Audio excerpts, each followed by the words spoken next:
Yes, sir. Okay, ice breaking में आपको पहले पूछा गया है कि discuss with your partner and complete the activity. What are your strength? आपको आपके प्रोफेशन के बारे में पूछा गया है कि आपकी स्ट्रेंथ क्या है, बताइए। आप आपकी स्ट्रेंथ बताइए और स्ट्रेंथ के हिसाब से आपको क्या फील होता है, आपका ड्रीम करियर क्या हो सकता है, ये आप देखिए। सो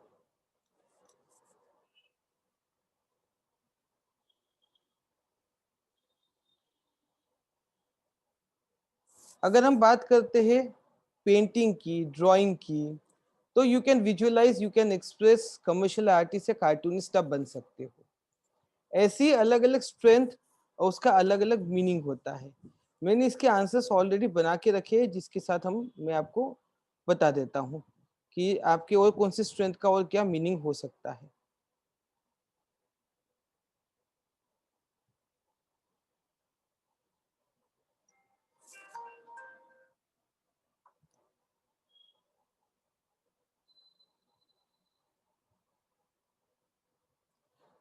ये आपके सामने है। अगर आप स्पोर्ट्स में अच्छे, स्ट्रेंथ है आपकी स्पोर्ट्स, तो आपको ऐसा क्यों लगता है कि स्पोर्ट्स आपकी स्ट्रेंथ है? क्योंकि आपकी एथलेटिक बॉडी हो, फिटनेस हो, तो स्पोर्ट्स आपकी स्ट्रेंथ हो सकती है। आप क्रिकेटर बन सकते हो, आप फुटबॉल प्लेयर बन सकते हो, आप एक स्प्रिंटर यानी जो हम दौड़ने वाले रहते हैं वो बन सकते हो। ऐसा बहुत कुछ हो सकता है। ये इस तरीके का क्वेश्चन बना हुआ है। ये क्वेश्चन आपको इसलिए दिया गया है ताकि कहीं ना कहीं आपके दिमाग में ये आ जाए कि हमें अकॉर्डिंग टू अवर स्ट्रेंथ अपना करियर चूज करना चाहिए। ये आइस ब्रेकिंग उसके लिए है, ताकि आपको ये भी समझ में आए कि एस्ट्रोलॉजर उसने जो करियर चूज किया उसमें वो क्यों वैसा बिहेव कर रहा था। इसका सीधा रिलेशन टेक्स्ट को समझने के साथ है। सिंगिंग अगर स्ट्रेंथ है, ऐसा आपको लगता है, सिंगिंग अगर स्ट्रेंथ है आपको लग सकता है, तो उसके लिए कोई रीजन होना चाहिए। तो किसी को लगता है कि अंडरस्टैंडिंग ऑफ म्यूजिक है, उसकी वॉइस मेलोडियस है, तो सिंगिंग ये स्ट्रेंथ में आता है। क्लासिकल सिंगर या प्लेबैक सिंगर ये ड्रीम करियर उसका बन सकता है। फोटोग्राफी हो गया, ये एक और करियर है, एक स्ट्रेंथ की हम बात करते हैं, करियर स्ट्रेंथ की। So understanding of light, artistic eye अगर है तो आप एक फोटोग्राफर बन सकते हो। करियर आपका वाइल्ड लाइफ फोटोग्राफी, इवेंट और सेलिब्रिटी फोटोग्राफर के रूप में आप एस्टेब्लिश हो सकते हो। ऐसे अलग अलग प्रकार के स्ट्रेंथ और करियर की बात यहाँ पे की गई है। ऐसे ही और भी आप सोच सकते हो, और भी आप अपने प्रकार के करियर अपने दिमाग में रख सकते हो, तो आपकी स्ट्रेंथ के हिसाब से, तो स्ट्रेंथ के हिसाब से करियर चूज किए जाते हैं। ये इस पार्ट का यानी ये आइस ब्रेकिंग उसके लिए है। सेकेंड आइस ब्रेकिंग जो आपको दिखती है वो है the scene in the local market और the village town city is very attractive. People with different occupations sell their wares. Discuss with your partner the variety of activities at the local market. तो local market का जो scene रहता है, जो छोटे छोटे town या विलेज का रहता है, यहाँ पे हम अलग अलग ऑक्यूपेशन के लोग हम देखते हैं। पार्टनर से आप बिल्कुल वेराइट बात कर सकते हो। Local, discuss with your local partner the variety of activity at local market. क्या क्या वेराइटी दिखती है लोकल मार्केट में, कुछ मैंने यहाँ डिस्कस किया है। जैसे फ्लावर्स और ग्रोसरी बेचते हुए लोग आपको दिखेंगे, ठीक है। स्नैक के स्टॉल भी दिखेंगे। ये जो हमारा बाजार होता है ना, जो लोकल बाजार, रास्ते पे बैठने वाला बाजार, उसकी बात हो रही है। Exchange of old clothes with utensils, ये भी आपको दिखता है। सेलिंग स्पाइसेस दिखता है, वेजिटेबल्स दिखता है। ऐसे अलग अलग चीजें, अलग अलग प्रकार के लोग दिखते हैं। फिर एंटीक भी होते हैं, ओल्ड कुछ यूज्ड क्लोथ्स होते हैं, यूज्ड थिंग्स होती है। ये सारी चीजें हमें लोकल मार्केट में नजर आती है, और भी बहुत सी वेराइटी यहाँ पे अवेलेबल होती है। विलेज और टाउन में एक कॉमन साइट होती है कि रोड साइड में एक एस्ट्रोलॉजर प्रोफेशनल इक्विपमेंट के साथ बैठा रहता है। तो क्या क्या प्रोफेशनल इक्विपमेंट एक एस्ट्रोलॉजर यूज करता है? उसके पास एक पैरट यानी तोता होता है, कोई कार्ड्स होते हैं जो तोता निकालता है, ये भी हो सकता है। एस्ट्रोलॉजर की बुक्स हो सकती है, पंचांग हो सकता है, मैग्नीफाइंग ग्लास जिससे वो हाथ की रेखाएं देखे, प्लेनेटरी चार्ट जिसको हम कहते हैं कुंडली, वो भी होती है। और कौड़ी की जो सेल्स रहती है ना, कौड़ी के ऊपर भी वो बताता है, वो भी एस्ट्रोलॉजर के पास हो सकता है। तो ये सारे के सारे इक्विपमेंट एस्ट्रोलॉजर के पास रह सकते हैं। ठीक है, कुछ बिलीव्स होते हैं लोगों में, ओके, अनरीजनेबल बिलीव्स बिना किसी कारण के, और कुछ सुपरस्टिशन भी रहते हैं। ये कहते हैं लिस्ट करो ऐसे कुछ इवेंट और सुपरस्टिशन, और ऐसे उसको इरेडिकेट कैसे कर सकते हो। तो यहाँ पे मैंने दिया, इरेडिकेशन तो हम बात कर सकते हैं, पर कौन से कॉमन सुपरस्टिशन से इंडिया के, कि भाई cat crossing your path, something bad will happen, बिल्ली ने रास्ता काट दिया, ये बात हो रही है। ठीक है, फिर ब्रेकिंग अ मिरर, कांच टूट गया तो कुछ अपशकुन होता है।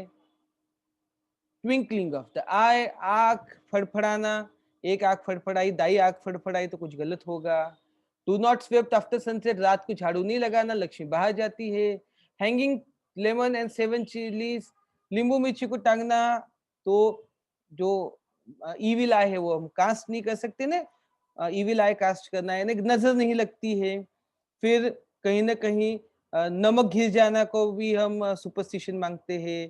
फिर अगर कौवा बाहर आके बैठ जाता है आपकी विंडो पे, तो वो भी ये इंडिकेशन होता है कि कोई मेहमान आने वाला है।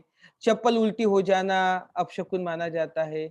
ऐसे वेराइटी ऑफ सुपरस्टिशंस दिखते हैं। सो ये सुपरस्टिशंस के साथ साथ हमें अभी एस्ट्रोलॉजिस्ट डे की शुरुआत करते हैं समझने की। लिखा किसने है, राइटर की इंफॉर्मेशन होना जरूरी है नए सिलेबस में, बिल्कुल राइटर की और पोएट की, राइटर से ज्यादा पोएट की इंफॉर्मेशन को निग्लेक्ट नहीं करना। एप्रिसिएशन में पोएट और पोएम की इंफॉर्मेशन लिखनी पड़ती है, और कुछ क्वेश्चंस में राइटर की भी पूछी जा सकती है, इसलिए ध्यान रखना। आर के नारायणन, आर के नारायणन ये बहुत फेमस इंडियन इंग्लिश राइटर है। इनकी एक सीरीज आती थी, जो आप अपने मदर फादर को पूछोगे तो आपको वो बताएंगे, मालगुडी डेज। तो ये उनकी एक क्रिएशन थी, माय डेज 1975 में उन्होंने लिखी थी। एक इमेजिनरी टाउन मालगुडी करके उन्होंने बोला था कि एक बच्चे के पॉइंट ऑफ व्यू से उसका बचपन कैसा, कैसे उसके दिन, और एक रियलिस्टिक कैरेक्टर बना के उन्होंने इंडियन सेटिंग में कैसे वो जीते हैं और कैसे इवेंट्स होते हैं, ये एक्सप्लेन किया था। अभी भी यूट्यूब पे दिखेगी, बहुत सुंदर है, जरूर देखिएगा।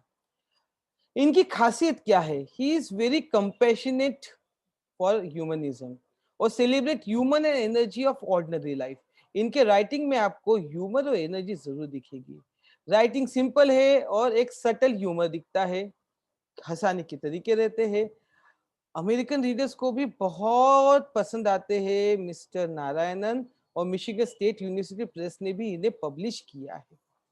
ठीक है, एस्ट्रोलॉजिस्ट डे इनकी जो स्टोरी है, ये न सिर्फ आपको 12th में है, बल्कि ये स्टोरी कई यूनिवर्सिटी के सिलेबस में भी पढ़ाई जाती है। उसके क्वेश्चंस डिफिकल्ट रहते हैं, आपको उसकी डिफिकल्टी कम है, इसलिए बड़ा इंपॉर्टेंट सा टेक्स्ट है।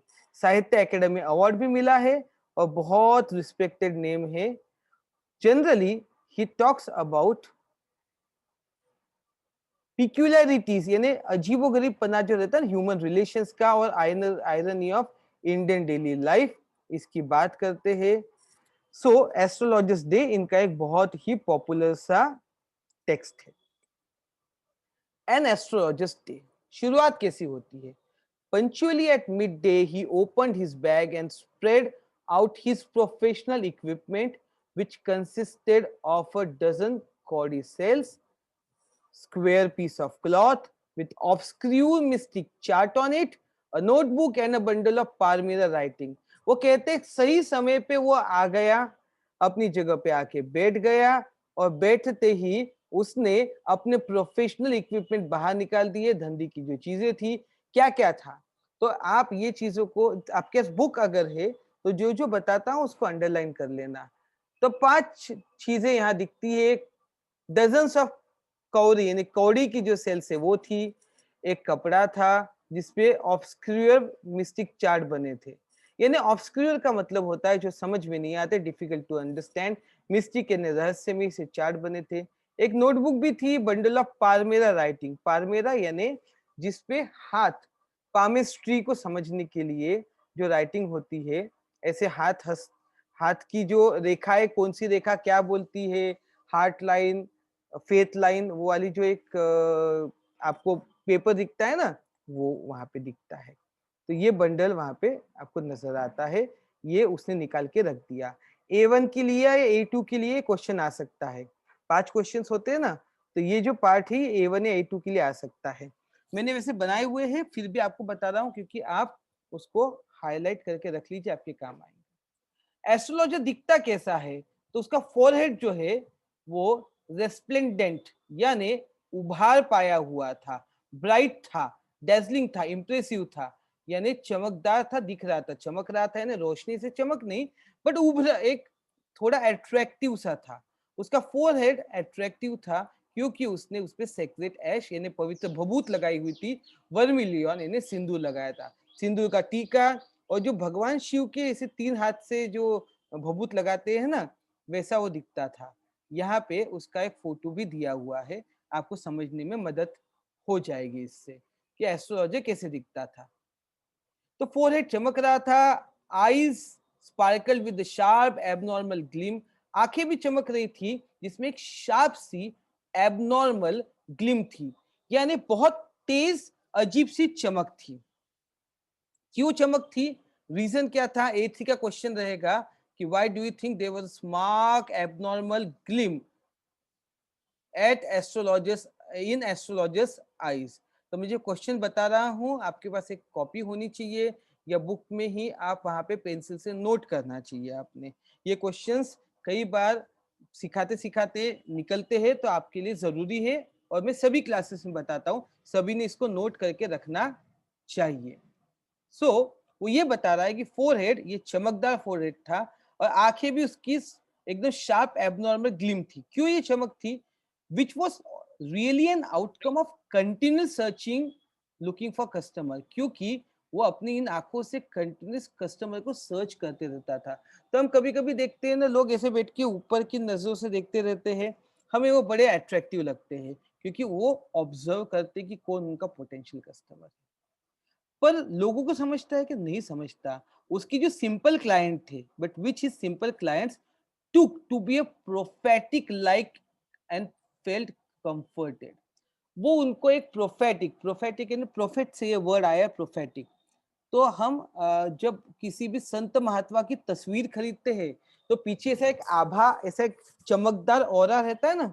हम भगवान बुद्ध की फोटो देखे, या गुरु नानक देव की देखे, या फिर हम इवन गजानन महाराज की देखते हैं, ओके, हम कई संतों की देखते हैं, तो हमें वो दिखती है फोटो में, ऐसा पीछे एक ऐसा चमकदार सा गोल दिखता है।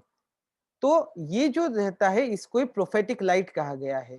वो तो लोगों को सर्च करता रहता था, पर उसकी आंखों में जो चमक थी, ये उनको, लोगों को एक प्रोफेटिक लाइट और लगती थी कि इसमें कुछ तो भी खास है, और उनको कंफर्टेड यानी उनको अट्रैक्शन फील होता था कि इससे आके बात करो, इसमें कुछ तो भी खास है।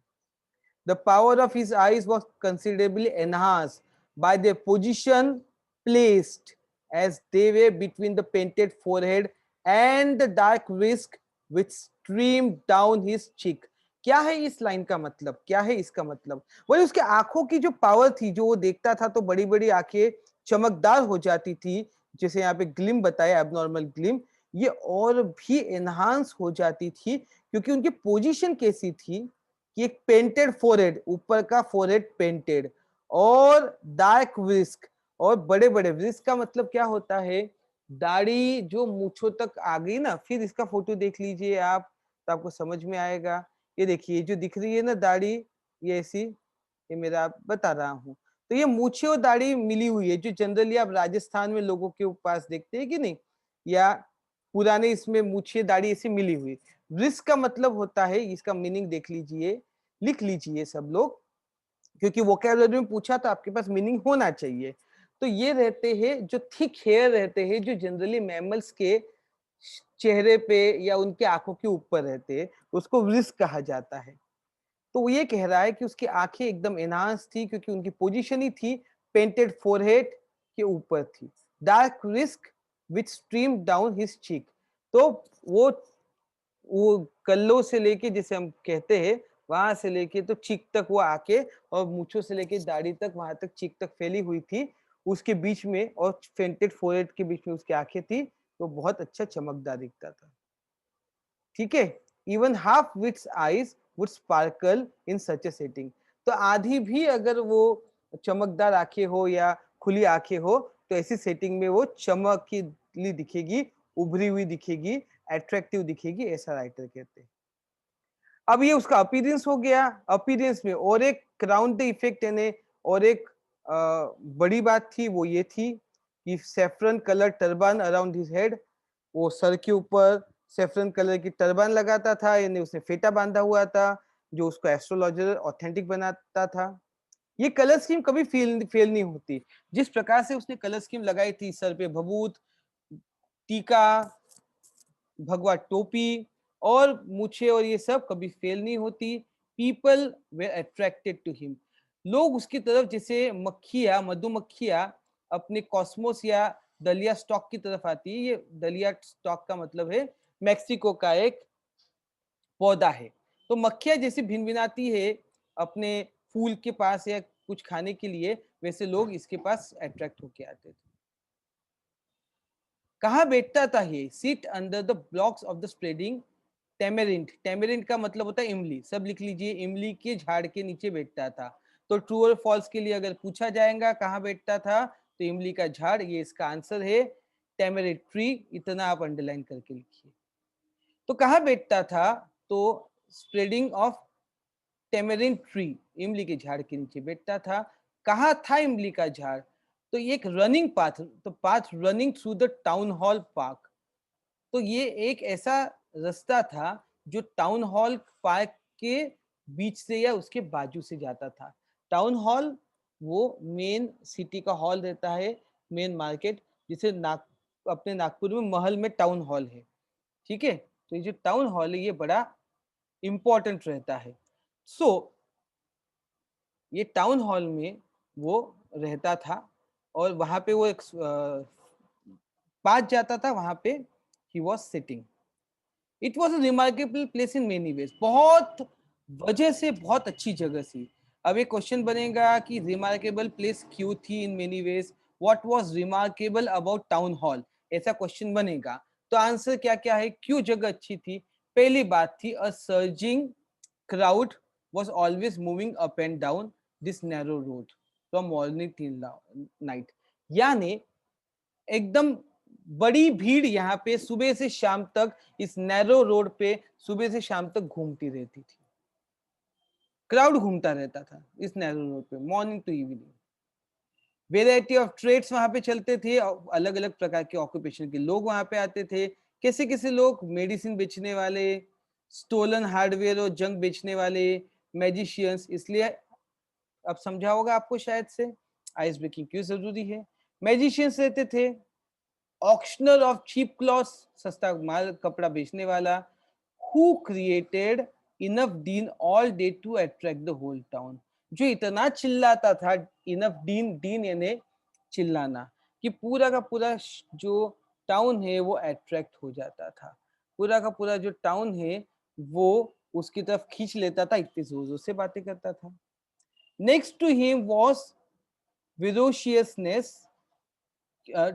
Next to him in ferociousness came a vendor of fried groundnut।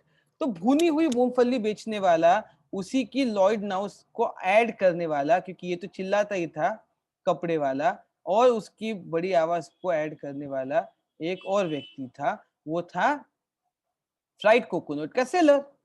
और वो हर दिन नए नए फैंसी नाम देता था अपनी मूंगफलियों को। कभी बॉम्बे आइसक्रीम बुलाता, तो कभी दिल्ली एलमंड बोल देता, कभी राजस डेलिकेसी बोल देता, and so on so fourth. और ऐसे नए नए नाम अपनी मूंगफलियों को देते ही जाता। And people flock to him, और लोग आके वहां पे खड़े हो जाते, अट्रैक्ट हो जाते। ठीक है, ऐसे अलग अलग प्रकार के हमने देखा कि रिमार्केबल प्लेस थी, क्योंकि इतने बिजनेसेस चलते थे, इतनी हरकतें यहाँ पे होती रहती थी। A considerable portion of this crowd dealt before the astrologer too. यानी इस जो यहाँ पे इतने सारे लोग आते थे, एस्ट्रोलॉजर के सामने भी खड़े होके थोड़ा टाइम पास जरूर करते थे। The astrologer transacted his business by the light of a flare which cracked and smoked up about the groundnut heap nearby. अबे एस्ट्रोलॉजर जो था ना, ये अपना बिजनेस करता कैसे था? तो लाइट ऑफ द फ्लेयर, कि एक रोशनी में एक मशाल की, या एक जो लाइट है, तब तो ये इलेक्ट्रिसिटी उसके पास नहीं थी कोई, तब बैटरीज और आज के जमाने की तरह जनरेटर्स तो नहीं हुआ करते थे, तो मशाल या फिर जो केरोसिन ऑयल का रहता है ना, ऐसा कुछ रहता था। तो वो उसने सीधा बोला है light of the flare. Light कहाँ से आ रहा है वो उसने नहीं बताया है। जो बाजू का ग्राउंडनट की हीप है उसके ऊपर रखे जाते थे, वहां से आता था। यानी वो मट्टी का मटका रखता होगा, उसमें आग जलाता होगा, या सेकने के लिए कुछ रखता होगा, जो भी रखता होगा, उसी की रोशनी में वो अपना बिजनेस करता था। Half the enchantment of the place was due to the fact that it did not have the benefit of municipal lighting.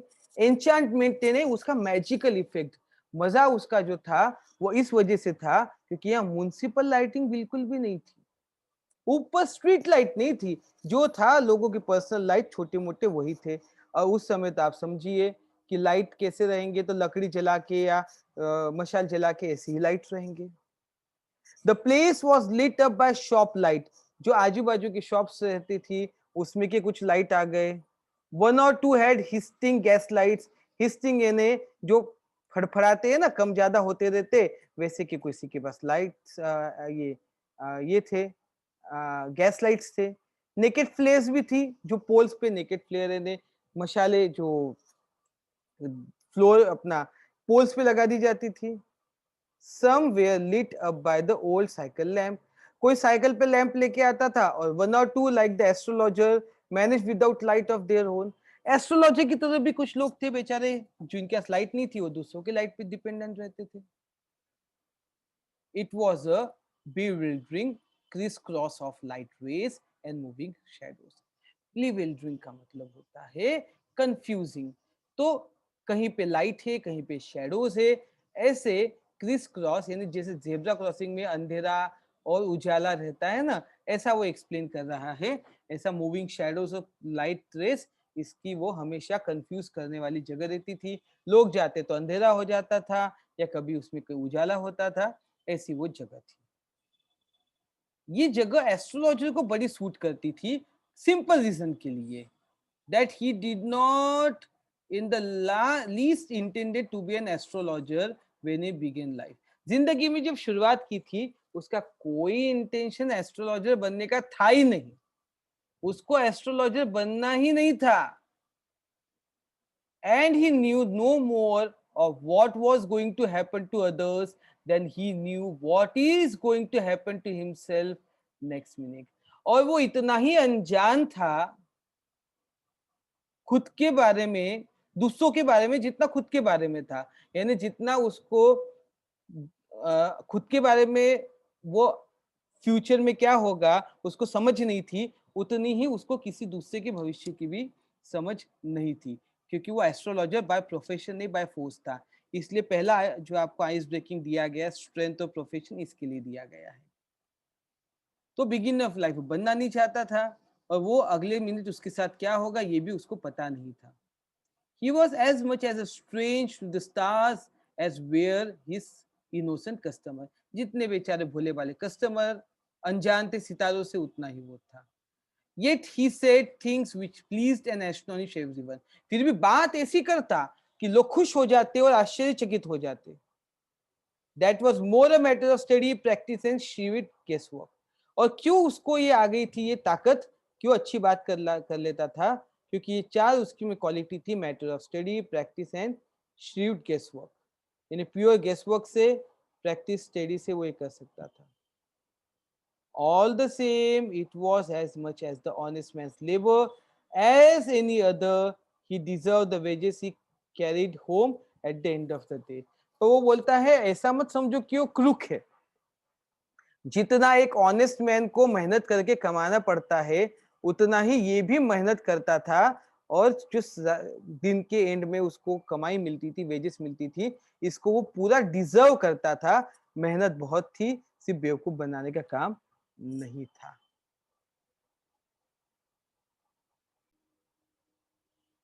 Okay, he had left his village without any previous thought और plan. बेचारा अपने गांव को छोड़ आया था, और जब छोड़ा तो उसको कोई प्लान नहीं था, और उसके दिमाग में कुछ भी नहीं चल रहा था। If he had continued where he would have carried on the work of his forefather, अगर उसने वही काम किया होता जो उसके पूर्वज कर रहे थे, नेमली क्या होता कि भी लैंड को खरीदना बेचना लिविंग के लिए, और खेती करना, शादी करना, फिर कॉर्नफील्ड को रिप करना, मक्का उगाना, और इस प्रकार से अपना जो भी एंसेस्ट्रियल होम में रहना।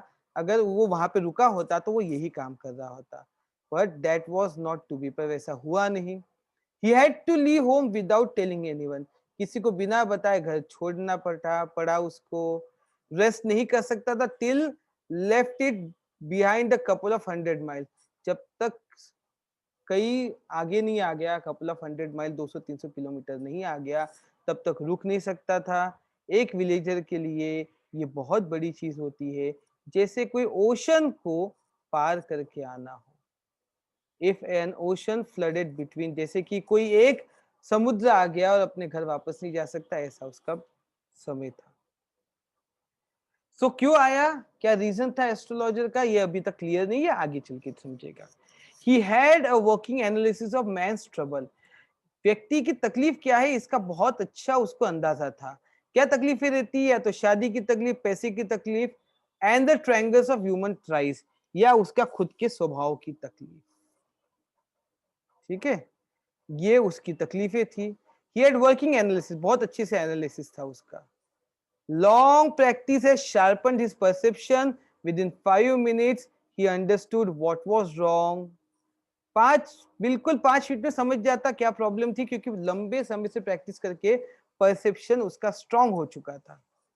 ही चार्ज 3 पाइस पर क्वेश्चन, 3 पैसे एक क्वेश्चन के लेता। Never open his mouth till other has spoken for at least 10 minute, जब तक 10 मिनट तक कोई बात नहीं कर ले अपना मुंह खोलता ही नहीं था। Which provided him enough stuff for a dozen answer and advice.